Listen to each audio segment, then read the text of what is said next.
Welcome to the Infinite Women podcast. I'm your host, Alison Tyra, and today I'm joined by Dr. Toner Stevenson, an honorary history affiliate at the University of Sydney and the co-author of Eclipse Chasers, which includes women's contributions to solar eclipse science.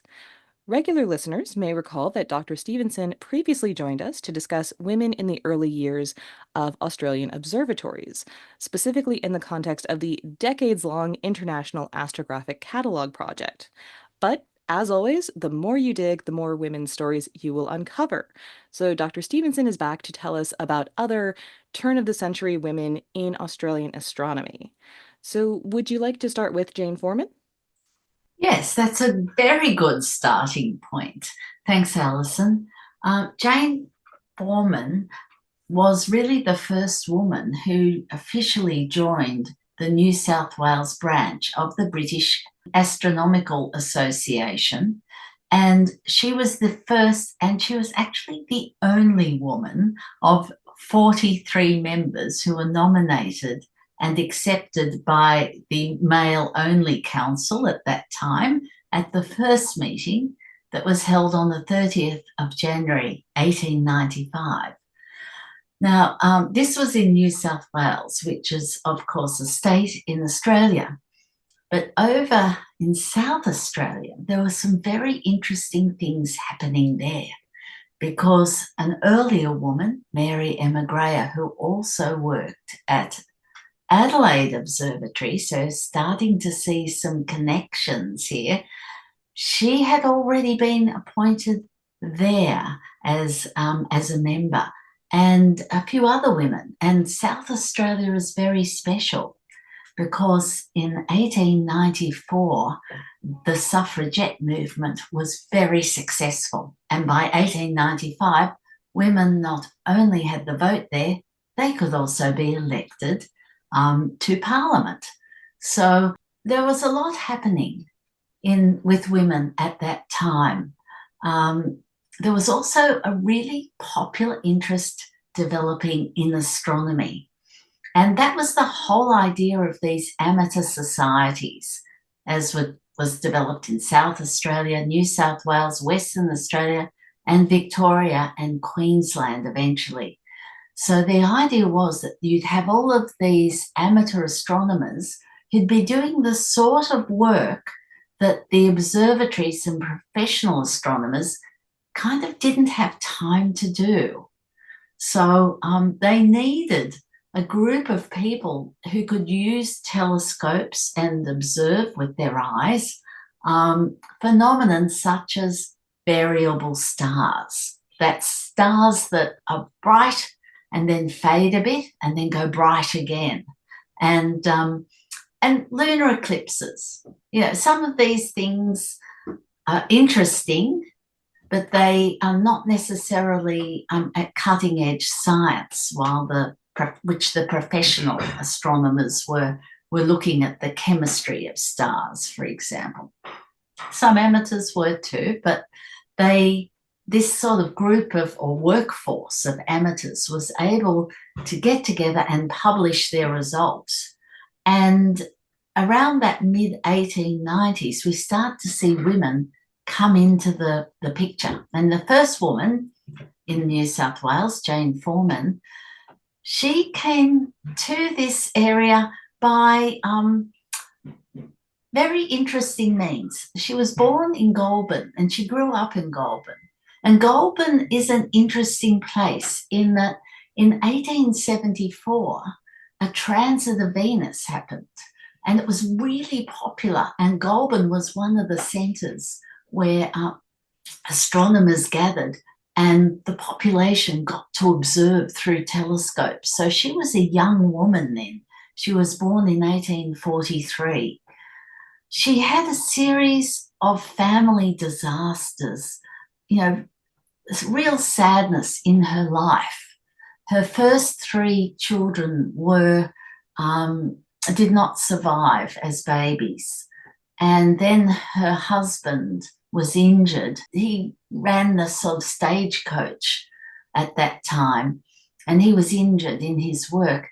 He then committed suicide. So, you can imagine this woman who seems to have grown up surrounded by people who did things that were interesting. She knew the local reverend in the church there who held lectures on astronomy, and he had a telescope. She moved to Sydney and she married a doctor in Sydney. Now, that then gave her entree to a whole group of people in the university where he worked, and he practiced on Macquarie Street, which is where a lot of other very esteemed professional people practice. And she became involved in a social circle that involved people who were interested and partook in science. And actually, a lot of these people were also amateur astronomers. So, being that sort of first woman, I have no evidence, but I can only assume that she was passionate about astronomy, that she had developed some expertise, and that she was considered highly worthy of the position. We then find that a number of other women start to join. And again, it's that sort of social connection that helps. She's only in that society for a couple of years, but during that time, a lady called Cecilia McClellan joins, and she is very interested in astronomy, and she is talking with the media. So there's a lunar eclipse in Bondi, and she talks to the media about her observations during that eclipse, and they report that.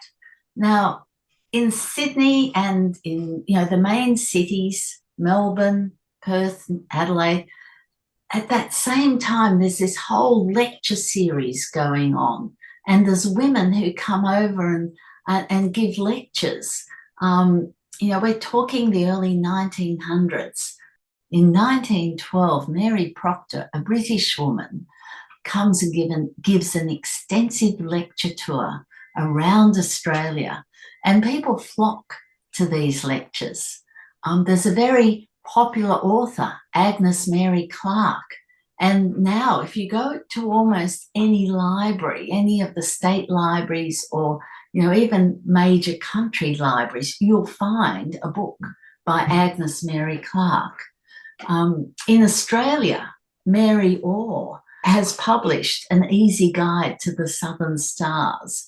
So there's a real buzz happening just before this First World War, and women are part of the buzz. So we then see women joining these societies, and they bring with them expertise because women are now graduating from university. So one of the other early members who joined the British Astronomical Association New South Wales branch in 1917 was Lucy Gullett. Now, Lucy Gullett had a Bachelor of Science and of Surgery, so her expertise was in medicine, and her sister joined as well. Her father had been he was a member of the Legislative Council. He was also a member of the Astronomy Society. So these societies start to become family affairs where you have the father, the daughters, sometimes a husband, and then the wife joins. But I think we would be incorrect to assume that they just join to be part of the social set, because we start to see their reports coming through in the papers, and it takes a while. So I can imagine Cecilia McClellan, she would have had to push a little bit to become the librarian. She ended up on the council of the BAA New South Wales. We see another lady, Edith Dean. So in the Council of 12, we've got two women, and this is the very early 1900s. So they had to know quite a lot about astronomy to be respected enough to hold those positions. They weren't just making cups of tea. So we're seeing these women who are starting to appear, and my main focus in this talk are these New South Wales women. But just imagine the same thing is happening in the other states. And we get to 1910, and 1910 to 1914, things are really changing in the world. You've got a highly political and active suffragette movement happening in the UK. And a woman called Rosina Dafter and her husband migrate to Australia. Now, they migrate in 1910 with their two foster sons who want to join the Merchant Navy. To join the Merchant Navy, they have to know about astronomy. They have to be able to find their way on the seas. So Rosina Dafter, she's always been interested in science, and she was interviewed by the newspapers, and she talks about in the UK, lying on a mat on the ground, looking up at the stars, and then coming to Australia and just seeing so many more stars. She talks about her preciseness. She became a dress designer. So she's a woman who brings really good observational skills with her. And between 1910 and 1920, she learns a lot. And she's a self-taught person, but she's also teaching her foster sons. They're all learning together. And she learns enough to become really interested in astronomy. And she also joins the New South Wales branch of the British Astronomical Association. Now, there's something very interesting about Rosina in that she lives in Queensland. And Queensland in 1922 was where the great solar eclipse that went right across Australia, that was where it landed. That was its last point, was in a lot of people gathered on the race course at Gundawindi, and I don't know if she was there or not, but I do know that very nearby was another woman who was also an amateur astronomer and joined the New South Wales British Astronomical Association. And I can find no evidence, but perhaps they met. Or perhaps Rosina Dafter went and walked around and saw what the astronomers were doing. And this really piqued her interest, because the year later, she becomes a member of an amateur astronomy society. And by that time, somehow she has a telescope. I have a photograph of the telescope, and I'm on a mission to find out where she got that telescope from and where it went to afterwards. Which I may never find the answer to, but I'm quite hopeful. Now, Rosina Dafter starts observing variable stars, and that's also what the young woman who was observing the total solar eclipse from New South Wales becomes interested in, and they correspond back to the Sydney government astronomer and the head of the Variable Star Amateur Society chapter. And there seems to be a great push for observations and accurate reports, because a bit of tutoring and mentoring happens. Star charts are sent to her, and she starts to report her observations not only to the Amateur Society, but she starts to report them to Britain as well, to the sort of centre of the British Astronomical Association, and then to the American Association of Variable Star Observers. And this is where she really finds her home. By now, she's in her sort of mid-40s, and there's a lot of women who are members of the American Association of Variable Star Observers. And she this is all by correspondence, by letter. And she sends, there's quite a lot of bravery in this, sending her observations over to America, to Britain, and hoping that they're good enough. I can imagine her doing that. And then she gets a note back. Yes, and we've included them in our reports because the publications are there and they have her name and they have 28 stars that she observed and the variations that she noted.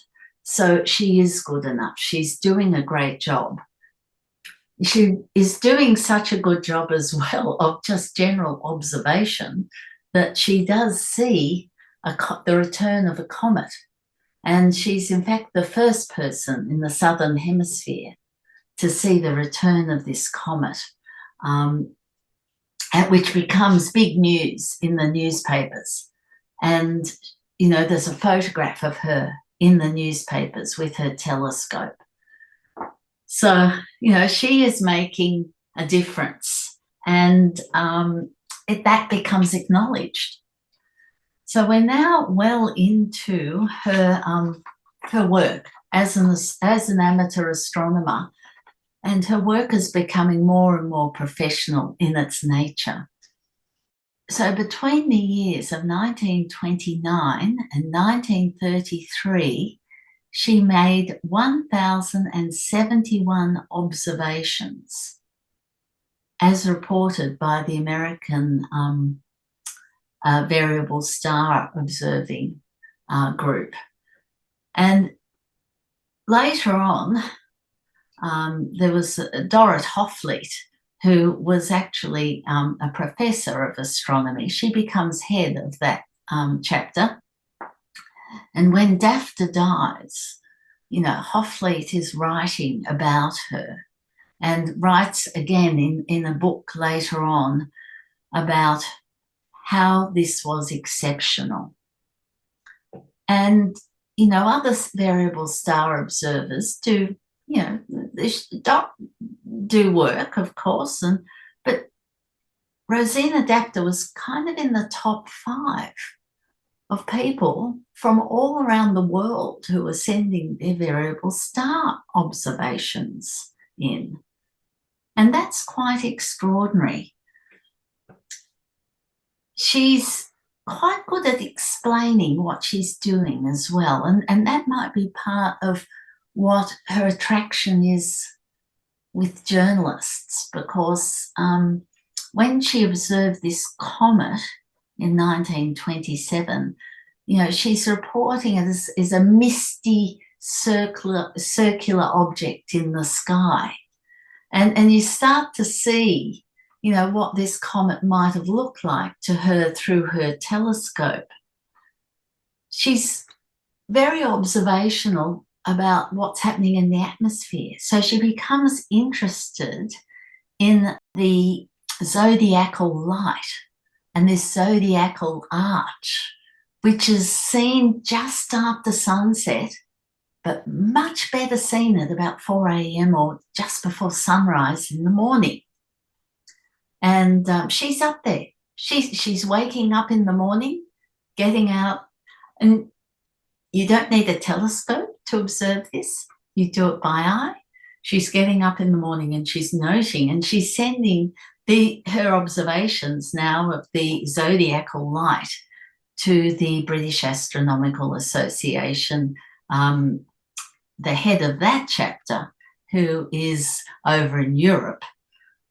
So she's getting many, many aspects of her astronomy work, getting expert and really honing her skills. She's acknowledged for this. In 1936, she is nominated as a Fellow of the Royal Astronomical Society.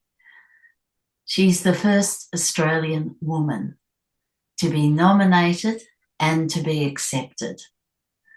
This is a big deal. To get those letters after your name, FRAS, is still a big deal. So it's 1936, she's 16 years down the track, I think, of when she really started to hone her skills. She's doing work that's been published around the world. What I find fascinating is, as you were saying that her work was becoming more professional, it got me thinking about this line between amateur and professional in the sense of, are we just saying someone who gets paid to do this is a professional and anyone else who is not getting paid is an amateur? Because I feel like you see this a lot in women's history where these women were quote unquote amateur scientists because no one was going to hire a woman.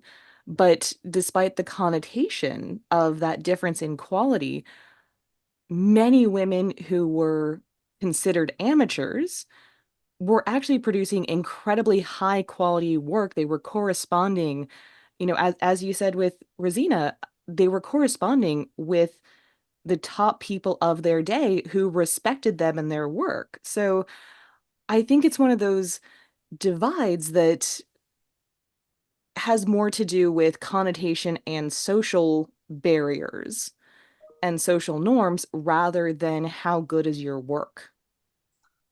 Yes, that's quite the case. It's also the case that in Australia, there was this marriage bar that was only lifted in 1966. And so a woman who was married um, could only get certain types of work, um, could not hold a permanent position in any sort of government um, work. And that's really where the research happened. Government agencies like CSIRO was called CSIR, all the observatories, all the major um, paid roles were supported by government. And there was very much this legal barrier as well.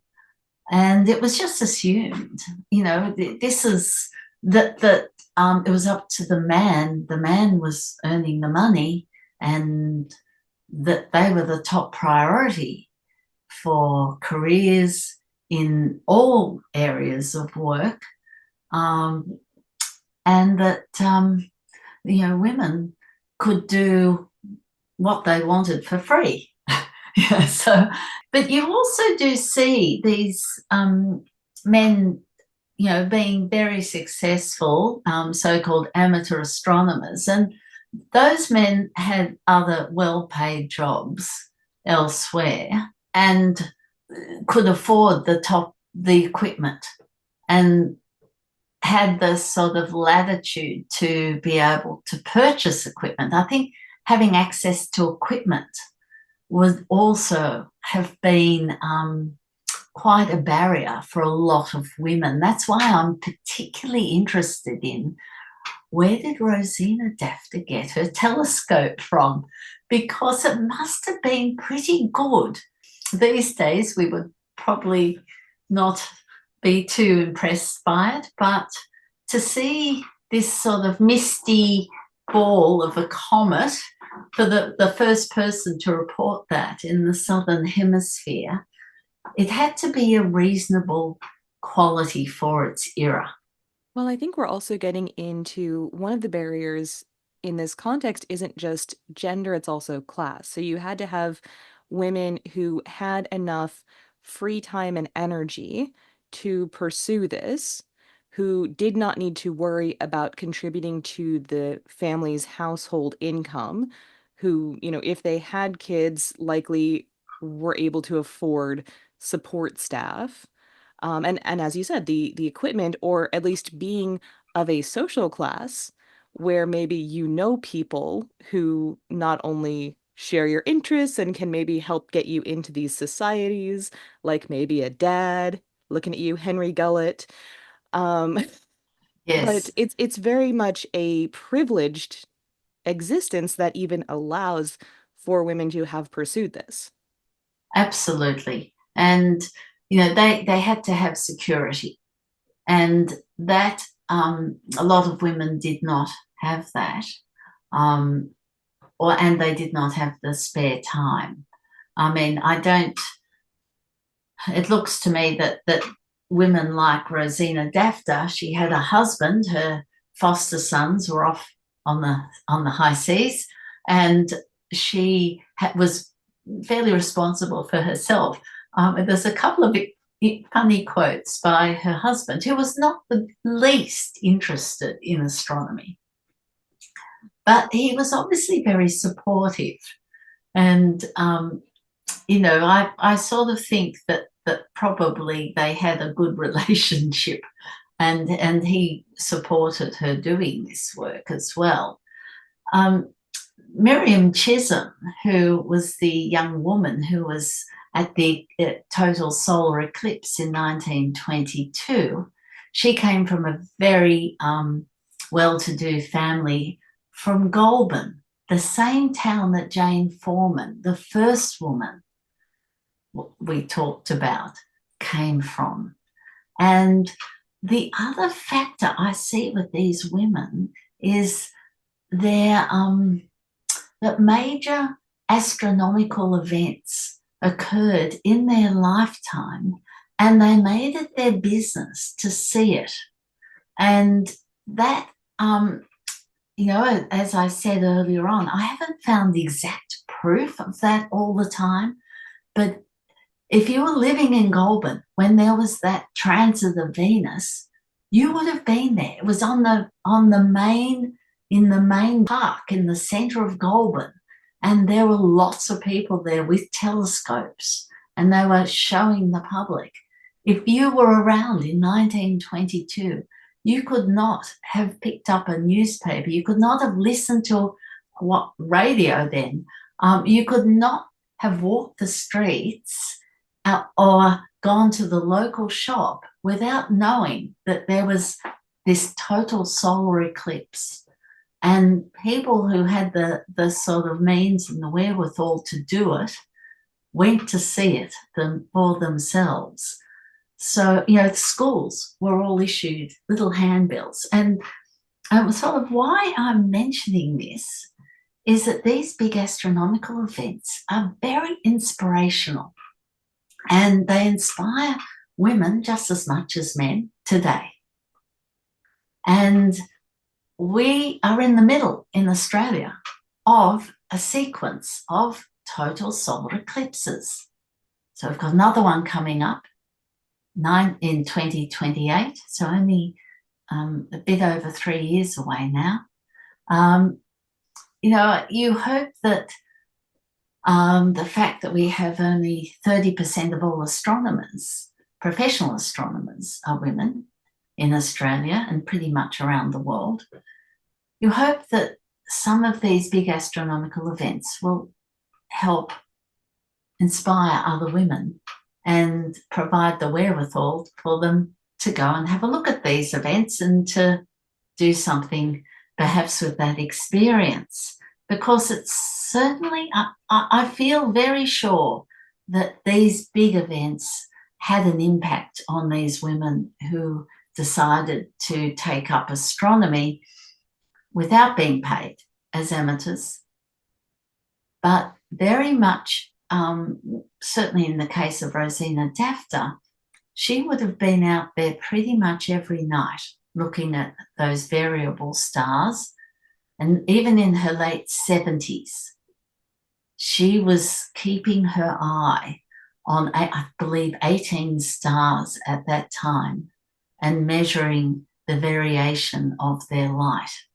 So, that sort of determination and recording of experience was very, very sort of embedded in their psyche.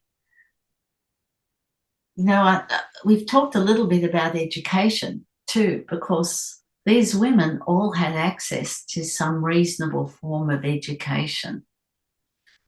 Whether the first woman, Jane Foreman, she went to a good school in Goulburn.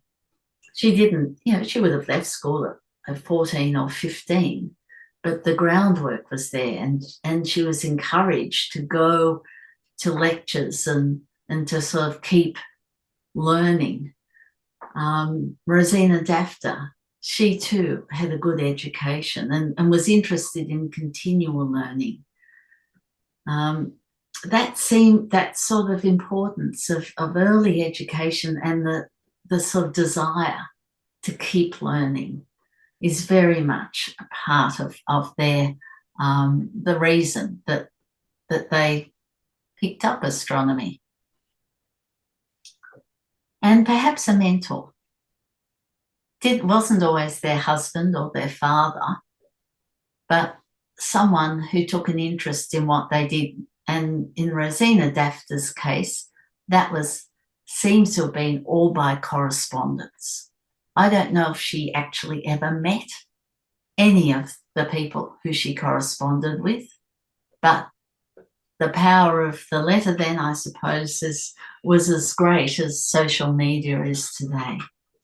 Now, one of the things that we discussed last time when you were here talking about the professional women astronomers, so the ones who were actually working in observatories, albeit at lower level positions and for less pay than their male colleagues.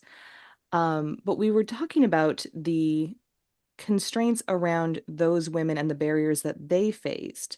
So, how does that compare to the experiences of the women who were not in a workplace? In a way, all women were experiencing sex typing, that women do this and women do that. And that was reinforced in every aspect of their lives. However, if you were working in an observatory, you would have, until, the sort of end of the Second World War, you would have been in a separate area, working in a separate space,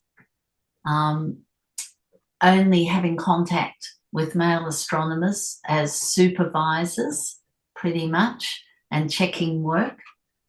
You would have not had a sense of having a career as an astronomer. Now, there were, of course, some exceptions, and Ruby Payne Scott is someone who we now know quite a bit about in her work in radio astronomy. But she had to leave her permanent job when they found out that she was married. So she hid her marriage for like 6 or 7 years because of the aforementioned marriage bar, because she was working at CSIR. Yeah. And when they found out, they basically downgraded her, took away her pension. She was no longer allowed to be a permanent employee. And I think it was about a year later that she became pregnant with her first child.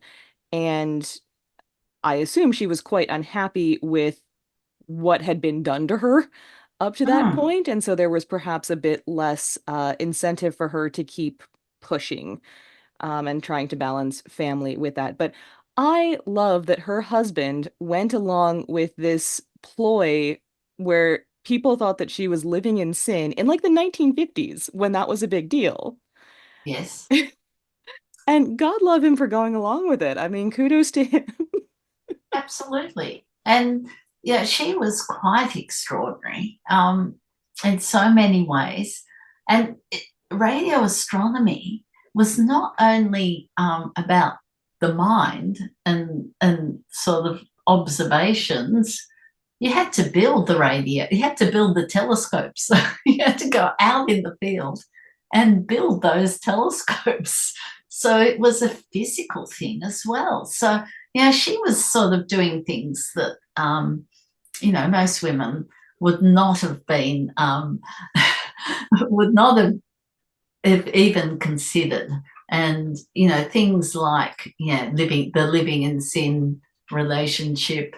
Um, but also, I think she had a good sense of her, her own worth, and that was part of her leaving, was that she was not going to be a second class employee. There was no maternity leave, of course, in that era. And, it's she went on to become a teacher and did other important work, not to be dismissive of her work after that time as well. So compare that to women who are amateurs. I think they had a lot more freedom. They would not have had that close connection to groundbreaking science. And I think, if you were someone like Ruby Payne Scott, you would, being part of that groundbreaking science, being there in conferences with, perhaps the only woman amongst all those men, that was something that was quite apart and quite different to what amateur astronomers were experiencing. Around, and that's by the 1950s, 1960s, things change again when the Astronomical Society of Australia is formed, and when women are part of that professional group. And there's a sort of realisation over the first decade or so that women have to be part of astronomy, and things change. That organisation starts to make changes in the astronomy profession. But, there's always, where does it all start? It all starts with education and women feeling that they can do it too, and that it's not a man's job. It's a job that, any gender can actually embrace. And, we can get into all sorts of areas of diversity, because that's a very interesting field in many, almost areas of professional work, and seeing where people can really bring great expertise and skills due to their diversity. Well, and I think something that you're touching on is this idea that certain areas are not for women and that women have never been involved, and women being involved now is like a new thing. And what's interesting about that is inevitably when you start actually digging into that, I have yet to find an area where that is actually true. And often you find that the women have, either by neglect or by deliberate effort, they have been written out of these histories, right? They're not included when the histories are taught or written about. And so that's something that I find interesting about, for example, your PhD work, and clearly the work that you're still doing, is that you are the one digging into the records, chasing these threads, and finding these stories and making sure that they are being brought into the light. Well, it's something I'm trying to do. It does really, I think, as you said, it's in so many areas, and it's still pervasive. I mean, this is not astronomy, but it really annoys me when I see those shows on TV where they're fixing a car, or, doing something like that. And all you see are these two men chat, chat, chat. Yes, yes, it's a blokey world. Well, there are women mechanics, just like there were women astronomers. Hey, what about all those women that had to fix the planes during World War One and World War Two, and, did all the work that, because there weren't enough men around, So, we seem to be really good at still trying to sex type thing many areas of working life. And perhaps it all does come back to parents sort of seeing that and trying to counteract that. Because that, with some of these earlier women, I often wonder, I try and look at their parents. What were their parents doing? What were they like? Because that sometimes does tell me a little bit about why that particular woman decided to go against the norm, and why she became, an astronomer, um, and didn't spend her evenings doing what was considered more normal work, or perhaps she did that as well. But, and often it's something to do with the mentor, with the parent, with the education, with um, someone who they happen to meet, or an astronomical event that can change it. So, yeah, we've still got a lot of work to do. Well, and I think something that you're getting at here is the importance of allyship, particularly male allyship. So, as we're talking about the fathers and later the husbands, as well as mentors and colleagues, and all of these men who are recognizing this woman has potential and or she's good at what she does and are encouraging her along the way, because the simple fact is that a lot of women would not have been able to achieve what they did if it weren't for these supportive men surrounding them. And for example, you look at someone like Mary Somerville, who famously, the word scientist is supposed to have been created just to describe her because she couldn't be considered a man of science. And in an astronomy context, she used math to actually predict the existence of Neptune before it was even discovered. So she was a badass, is what I'm saying. But her first husband was completely unsupportive of these endeavors. And fortunately, he died like a few years in, and she was able to get on with being a badass. But you do have to wonder, if she had had this restricting force in her life, like someone who literally has legal power over most aspects of her life. And not only that, but just was almost certainly emotionally discouraging all the time. You have to wonder if she could have achieved much of anything under those circumstances. Very good example. And then you see the contrary example where someone like Mary Orr comes as a very young woman with her mother and sister to Australia and meets John Tebbit, and he actually encourages her. And she writes the first easy guide to the Southern Stars. So, and then she marries an astronomer who also encourages her, and she becomes, an eclipse um, scientist and expert, and publishes with him. So, could it have turned the other way? Yes, it could have. That's what you're saying. I think is absolutely correct. That influence of the environment you live in, who you're married to, or who you have a relationship with, and parental, teachers at school, all of that um, does influence who you are, what you end up doing, how you see your potential. And these women saw their potential in astronomy. They saw some more than others. Um, and, I think it's great that we've got digitization now of so many records that we can actually find out more about them. Join us next time on the Infinite Women podcast, and remember, well behaved women rarely make history.